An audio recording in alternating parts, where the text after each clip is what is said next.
Bismillahirrahmanirrahim. Allahumma aftah alaina futuhal arifin wa faqina fid din wa alimna ta'wila waj'alna hudatan mahdina ghairadh dhalina wala mudlina ya arhamar rahimin. Wa qala musannifu rahimahullahu ta'ala nafa'ana bi ulumihi wa bi ulumikum wa bi ulumi sayyiri salihina fid daraini amin. Faslun, sebuah fasal. Wa juludul maitati, dan kulit bangkai, tathuru, itu suci, bid dibari, dengan cara disamak. Jadi di fasal ini membicarakan terkait kulit bangkai. Jadi kulit bangkai itu bisa dihukumi suci apabila telah disamak. Maksud disamak di sini yaitu menghilangkan lendir ataupun darah dan lendir yang ada pada permukaan kulit bangkai. Misalkan kulit bangkai harimau. Jadi kulit bangkai harimau ini bisa dihukumi suci apabila setelah disamak dihilangkan lendir ataupun darah yang ada di permukaan kulit.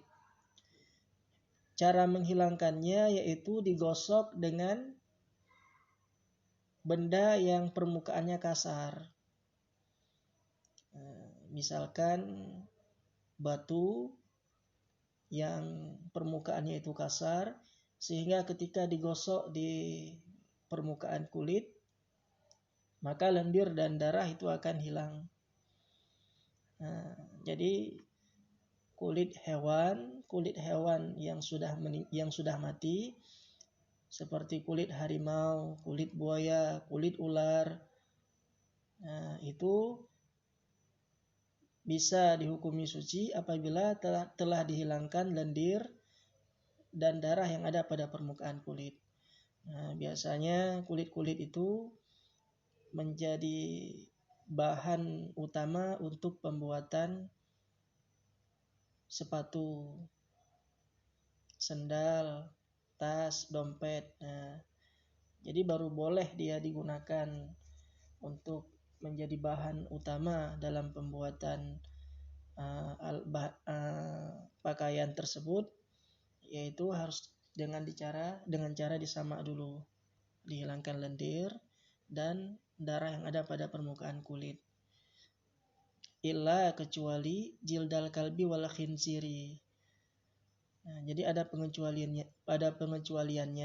Tidak semua kulit bangkai itu bisa dihukumi suci dengan cara disamak. Tapi ada yang tidak bisa, yaitu kulit anjing dan kulit babi. Jadi kulit anjing dan kulit babi walaupun telah disamak, walaupun telah dihilangkan lendir dan darah yang ada pada permukaan kulit, tetap tidak bisa dihukumi suci. Kenapa?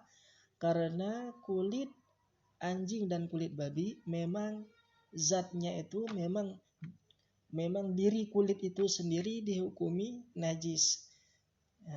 Jadi tidak bisa dihilangkan karena memang kulit itu sendiri merupakan benda yang bernajis. Wama tawalada minhuma, dan pengecualiannya lagi, dan hewan-hewan yang terlahir daripada keduanya anjing dan babi. Jadi hewan yang terlahir daripada perkawinan anjing dengan babi, ini tetap hewan ini dihukumi najis. Misalkan anjing kawin dengan babi, kemudian lahir seekor anak babi misalkan. Ini anak babi ini tetap dihukumi bernajis. Au min ahadihima, ataupun hewan yang terlahir daripada salah satu keduanya anjing dan babi. Jadi pengecualiannya lagi yaitu hewan yang terlahir daripada perkawinan anjing atau babi dengan hewan yang suci. Misalkan seekor anjing kawin dengan seekor kambing. Lahirlah anak kambing. Ini anak kambing ini tetap dihukumi bernajis. Sehingga kulit bangkai anak kambing ini tidak bisa dihukumi suci walaupun telah disamak. Wa adbul maitati, dan tulang bangkai, wa sya'ruha, dan bulunya bangkai, najisun, itu bernajis.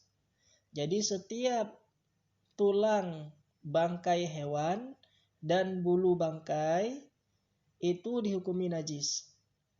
Misalkan tulang harimau, tulang ular, tulang gajah, tulang kucing misalkan.